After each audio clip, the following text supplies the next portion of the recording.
Hi friends, అందరికీ నమస్తే. నేను మీ జానకిరామ్. ఈరోజు మీకు 1000 సంవత్సరాల చెట్టు అనేది చూపిస్తాను. ఇదో చాలా పెద్ద చెరువు. ఇదో 1000 సంవత్సరాల చెట్టు, చాలా పెద్ద చెట్టు. దీని మొదలు కాండము చెట్లు అనేది చాలా పెద్ద పెద్దవి. 1000 years నుంచి ఇక్కడ చెట్టు ఉన్నదంటే చాలా గ్రేట్ అండి. ఇది ఎందుకు చూస్తుంటేనే భయం వేస్తుంది. ఈ చెట్టుకి అనేది అనేక పక్షులకి అన్నిటికీ నివాస స్థలం అయిపోయింది. చూడండి, అంత పెద్ద చెట్టు. చూసారా, పైన పక్షులు కూడా ఉన్నాయి, పెద్ద పెద్ద పక్షులు కూడా ఉన్నాయి. ఒకటి పెద్ద పెద్ద పక్షులు కూడా అక్కడ ఉంటున్నాయి. చాలా పెద్ద చెట్టు. ఈ చెట్టు మాత్రం ఇలాంటి చెట్టు ఈ ఏరియాలో ఇక్కడ ఎక్కడా లేదండి. ఇది ఈ చుట్టుపక్కల ప్రాంతంలో ఎక్కడెక్కడా లేదు. కానీ ఇంత చెట్టు ఇక్కడ ఉన్నదంటే చాలా గ్రేటు. 1000 సంవత్సరాల పురాతన చెట్టు అంటే మామూలు కాదు. అలాగే చూడండి, ఎంత పెద్ద వేళ్ళు, ఎంత పెద్ద కండాలు. చూడండి, పక్షులు ఇవన్నీ రామచిలుకలు, అన్ని రకాలు ఇక్కడ పక్షి జాతులన్నీ ఉన్నాయి.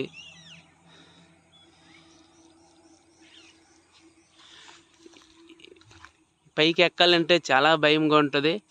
అలాగే ఇప్పుడు ప్రజెంట్ ఏంటంటే ఎండాకాలం కాబట్టి ఆకులన్నీ రాలిపోయాయి.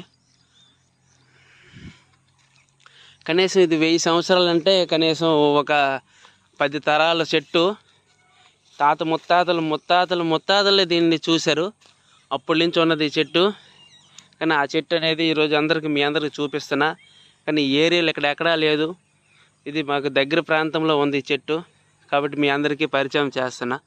చూడండి, అప్పుడెప్పుడో తితిలి తుఫానికి కొమ్మలు ఇరిగిపోయినాయండి, కానీ ఇప్పటికీ కూడా అలాగే ఉన్నాయి. ఇదో చూసారా, ఇంత పెద్ద చెట్టు. చూడండి, లాంగ్ లింక్ తీసాను చెట్టు.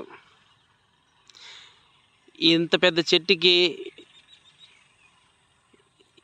చాలా పక్షి గూడులు కూడా పైన ఉన్నాయి. ఎందుకంటే కెమెరా అంత సపోర్ట్ చేయదు. చాలా వరకు పక్షులు కూడా ఉన్నాయి పైన. రామచిలుకలు, కాకులు, గ్రద్దలు, అన్ని రకాల జీవరాశులు కూడా దీని మీద నివాస స్థలము.